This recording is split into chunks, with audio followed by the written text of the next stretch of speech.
ಎಲ್ಲರಿಗೂ ನಮಸ್ಕಾರ. ಇವತ್ತಿನ ವಿಡಿಯೋದಲ್ಲಿ ಕರ್ನಾಟಕ ರಾಜ್ಯ ಸಹಾಯಕ ಪ್ರಾಧ್ಯಾಪಕರ ಅರ್ಹತಾ ಪರೀಕ್ಷೆ ಕೆಸೆಟ್ ಎಕ್ಸಾಮ್ನ 2024ರ ರಿಸಲ್ಟ್ ಯಾವಾಗ ಬರುತ್ತೆ, ಜೂನ್ನಲ್ಲಿ ಬರಬಹುದಾ, ಯಾಕೆ ಇಷ್ಟು ತಡ ಆಗ್ತಿದೆ ಅನ್ನೋದ್ರ ಬಗ್ಗೆ ಒಂದು ಮಾಹಿತಿಯನ್ನು ನಿಮಗೆ ಕೊಡ್ತಾ ಹೋಗ್ತೇನೆ. ವಿಡಿಯೋವನ್ನು ಸ್ಕಿಪ್ ಮಾಡದೆ ಪೂರ್ತಿಯಾಗಿ ನೋಡಿ. ಹಾಗೆಯೇ ಇದುವರೆಗೆ ಯಾರು ನಮ್ಮ ಚಾನಲನ್ನು ಸಬ್ಸ್ಕ್ರೈಬ್ ಮಾಡ್ಕೊಳ್ಳಿಲ್ಲ, ನಮ್ಮ ಚಾನಲಲ್ಲಿ ಕಾಣುವ ರೆಡ್ ಕಲರ್ ಸಬ್ಸ್ಕ್ರೈಬ್ ಬಟನ್ ಮೇಲೆ ಕ್ಲಿಕ್ ಮಾಡಿ ಪಕ್ಕದಲ್ಲಿ ಕಾಣುವ ಬೆಲ್ ಐಕಾನ್ ಮೇಲೆ ಪ್ರೆಸ್ ಮಾಡಿಕೊಳ್ಳಿ.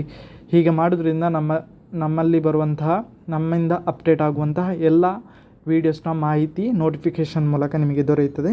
ಸೊ ಸಬ್ಸ್ಕ್ರೈಬ್ ಮಾಡ್ಕೊಳ್ಳಿ ಅಂತ ಹೇಳ್ತಾ ಬನ್ನಿ ಇವತ್ತಿನ ವಿಡಿಯೋವನ್ನು ಶುರು ಮಾಡೋಣ. ಕೆಸೆಟ್ ಎಕ್ಸಾಮ್ ರಿಸಲ್ಟ್ ಯಾಕೆ ಇಷ್ಟು ಲೇಟ್ ಆಗ್ತಿದೆ, ಯಾಕೆ ಕೆಇಎಯಿಂದ ಪ್ರಾಬ್ಲಮ್ ಆಗ್ತಿದೆ, ಏನಾಗ್ತಿದೆ ಅನ್ನೋ ಮಾಹಿತಿ ಒಂದು ಅಪ್ಡೇಟ್ ಬಂದಿದೆ. ಅದರ ಬಗ್ಗೆ ನಿಮಗೆ ಮಾಹಿತಿಯನ್ನು ಕೊಡ್ತೇನೆ. ಕೆಸೆಟ್ ಎಕ್ಸಾಮನ್ನು ಜನವರಿ 2024 ನಡೆಸಿದರು. ಆನಂತರ ತಾತ್ಕಾಲಿಕ ಕೀ ಆನ್ಸರನ್ನು ಬಿಟ್ಟರು, ಫೈನಲ್ ಕೀ ಆನ್ಸರನ್ನು ಬಿಟ್ಟರು, ಸ್ಪೆಷಲ್ ಆಗಿ ಸ್ಕೋರ್ ಕಾರ್ಡನ್ನು ಸಹ ಬಿಟ್ಟರು. ಆದರೆ ರಿಸಲ್ಟ್ ಇನ್ನೂ ಸಹ ಬಿಟ್ಟಿಲ್ಲ. ಕೆಇಎಗೆ ವಿಶೇಷ ಜವಾಬ್ದಾರಿಗಳನ್ನು ಹೊರಿಸಿದ್ದಾರೆ. CET ಎಕ್ಸಾಮ್ ಮಾಡಿದರು, CET ಎಕ್ಸಾಮ್ ಜವಾಬ್ದಾರಿ ಇತ್ತು, VA ನೇಮಕಾತಿಯ ಪ್ರೋಸೆಸ್ ಇತ್ತು. ಈ ಥರ ಹಲವಾರು ಪ್ರೋಸೆಸ್ಗಳಲ್ಲಿ ಕೆಇಎ ತನ್ನನ್ನು ತೊಡಗಿಸಿಕೊಂಡಿತ್ತು. ಸೊ ಆದ ಕಾರಣ ಕೆಸೆಟ್ ರಿಸಲ್ಟ್ ತಡ ಆಗ್ಬೋದು ಅನ್ನೋದೊಂದು ಎಕ್ಸ್ಪೆಕ್ಟ್ ಇತ್ತು. ಅದೇ ರೀತಿ ಈಗ ಏನಾಗ್ತಿದೆ ಅಂತ ಹೇಳಿದರೆ, ಕೆಇಎಯಿಂದ CET ರಿಸಲ್ಟ್ ಮತ್ತಷ್ಟು ವಿಳಂಬ ಆಗುವ ಸಾಧ್ಯತೆ ಇದೆ. CET ರಿಸಲ್ಟ್ಗೆ ಅವರು ಫೋಕಸ್ ಮಾಡ್ತಿದ್ದಾರೆ. CETಯ ಎಕ್ಸಾಮ್ ಮಾಡೋದ್ರಿಂದ ಹಿಡಿದು ಅದರ ಪ್ರೋಸೆಸ್ಸಲ್ಲೇ ಅವರು ಬ್ಯುಸಿ ಆಗಿರೋದ್ರಿಂದ ಸೊ ಅವರು ಲೇಟಾಗಿ ರಿಸಲ್ಟನ್ನು ಅನೌನ್ಸ್ ಮಾಡುವಂತಹ ಚಾನ್ಸಸ್ ಇದೆ.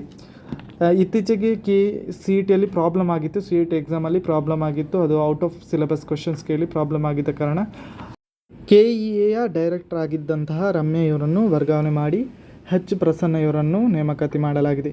ಸೊ ಆದ ಕಾರಣ ಅದೊಂದು ವಿಳಂಬ ಆಯಿತು. ಸೊ ಅದರ ನಂತರ ಅವರು ಏನೂ ಸ್ಟೇಟ್ಮೆಂಟ್ ಕೊಟ್ಟಿಲ್ಲ, ಅಪ್ಡೇಟ್ ಏನೂ ಕೊಟ್ಟಿಲ್ಲ.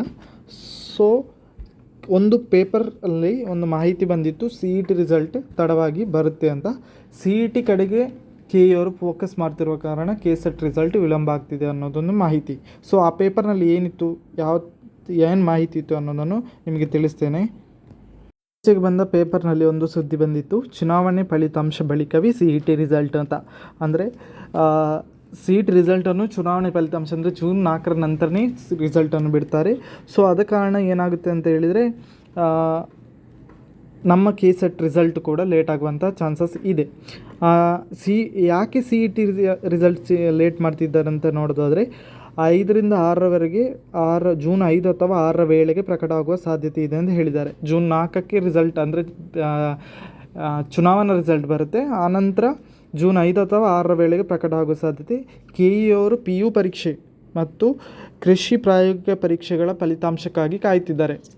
ರಿಸಲ್ಟ್ ಆವಾಗಲೇ ಹೇಗೆ ಬಿಡ್ತಾರೆ ಅಂದರೆ, CET ರಿಸಲ್ಟ್ ಯಾವಾಗ ಬಿಡ್ತಾರೆ ಅಂತ ಹೇಳಿದರೆ PU ರಿಸಲ್ಟ್ ಬಂದ ಮೇಲೆ ಬಿಡ್ತಾರೆ. ಸೊ ಅದಕ್ಕೋಸ್ಕರ PU ರಿಸಲ್ಟಿಗೋಸ್ಕರ ವೆಯ್ಟ್ ಮಾಡ್ತಿದ್ದಾರೆ. ಸೊ ಅದಕ್ಕೆ ಚುನಾವಣೆ ಬಂದ ನಂತರ PU ರಿಸಲ್ಟ್ ಬಂದ ನಂತರ ಕೆಇಎವರು CET ರಿಸಲ್ಟನ್ನು ಬಿಡುವಂತಹ ಚಾನ್ಸಸ್ ಇದೆ.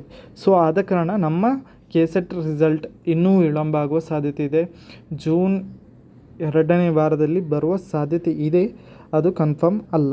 ಸೊ ಇದಿಷ್ಟು ಕೆಇಎಯಿಂದ ಬಂದಿರುವಂಥ ಅಪ್ಡೇಟೆಡ್ ಮಾಹಿತಿ. ಈ ಮಾಹಿತಿ ನಿಮಗೆ ಇಷ್ಟ ಆಗಿದರೆ ಲೈಕ್ ಮಾಡಿ, ಹಾಗೆಯೇ ಶೇರ್ ಮಾಡಿ, ಹಾಗೆಯೇ ನಮ್ಮ ಚಾನಲ್ಗೆ ಸಬ್ಸ್ಕ್ರೈಬ್ ಆಗಿ ಅಂತ ಹೇಳ್ತಾ ಎಲ್ರಿಗೂ ನಮಸ್ಕಾರ.